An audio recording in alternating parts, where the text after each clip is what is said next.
রাজশাহীতে আগামীকাল অনুষ্ঠিত হতে যাচ্ছে বাংলাদেশ জামায়াতে ইসলামীর কর্মী সম্মেলন। বৃহৎ এই কর্মী সম্মেলনকে ঘিরে শেষ মুহূর্তের প্রস্তুতি দেখতে রাজশাহীর ঐতিহাসিক মাদ্রাসা মাঠ পরিদর্শন করেন জামায়াত নেতৃবৃন্দরা। আগামীকাল সকাল ৯টায় মাদ্রাসা মাঠে জামায়াত ইসলামীর এই কর্মী সমাবেশ অনুষ্ঠিত হবে। সমাবেশে প্রধান অতিথি হিসেবে উপস্থিত থাকবেন জামায়াতের আমির ডাক্তার শফিকুর রহমান। কর্মী সম্মেলন স্থল পরিদর্শনে এসে রাজশাহী মহানগর জামায়াতে ইসলামের আমির ডক্টর কেরামত আলী বলেন, আগামীকালের যে সম্মেলন ২০১০ সালের পর এটি হতে যাচ্ছে সর্ববৃহৎ সম্মেলন। বৃহৎ এই সমাবেশ থেকে বৈষম্যহীন রাষ্ট্র গঠন ও উন্নয়নে বাংলাদেশ জামায়াতে আমিরের পক্ষ থেকে জাতির কাছে প্রত্যাশা ও করণীয় সংক্রান্ত গুরুত্বপূর্ণ দিক নির্দেশনা আসবে বলেও জানান তিনি।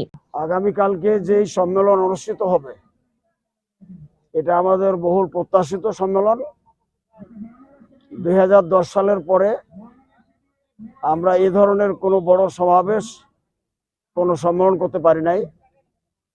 আল্লাহ তাআলার মেহেরবানিতে পট পরিবর্তনের পরে, জুলাই অভ্যুত্থানের পরে আমরা আজকে যে প্রোগ্রামটা করতে যাচ্ছি এটি জাতির অনেকটা আকাঙ্ক্ষিত প্রোগ্রাম।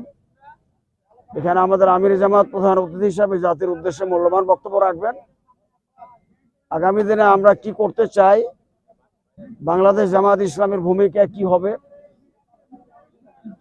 আমরা সেই কথাগুলো আমাদের আমির জামাতের বক্তব্য থেকে পেয়ে যাব।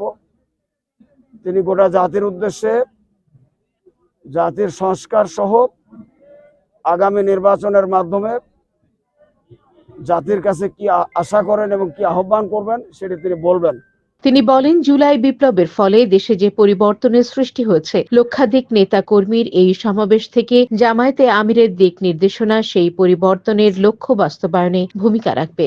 আমরা আশা করছি একটি পরিবর্তনের ফলে গোটা জাতীয় জীবনে যে একটা আলোড়ন এবং জাগরণ সৃষ্টি হয়েছে এবং ইসলামী চেতনার সাথে যে মানুষ উদ্বুদ্ধ হচ্ছে, এই সম্মেলনের সফলতা নির্ভর করছে সেই চেতনার উপরে। আমরা এই কারণে আশা করছি যে লক্ষাধিক মানুষ, আমাদের জনশক্তি, লক্ষাধিক কর্মী আমাদের এই কর্মসূচিতে সামিল হবেন, এই সম্মেলনে তারা উপস্থিত হবেন এবং এই বক্তব্য রাজশাহী মহানগর এবং রাজশাহী জেলার চতুর্দিকে পৌঁছে যাবে। শুধু তাই না, সারা দেশের মানুষের কাছে আমির জামাতের বক্তব্য পৌঁছে যাবে, যাতে একটা জাতির দিক নির্দেশনা পায় এবং সেই আলোকে আমরা আমাদের আগামী দিনে চলার প্রস্তুতি গ্রহণ করব। বৃহৎ এই কর্মী সম্মেলনকে ঘিরে সমাবেশ স্থল ও আশপাশে নেওয়া হয়েছে পর্যাপ্ত নিরাপত্তায় দলটির স্বেচ্ছাসেবী সহ আইন শৃঙ্খলা বাহিনীর বিভিন্ন ইউনিট কাজ করছে।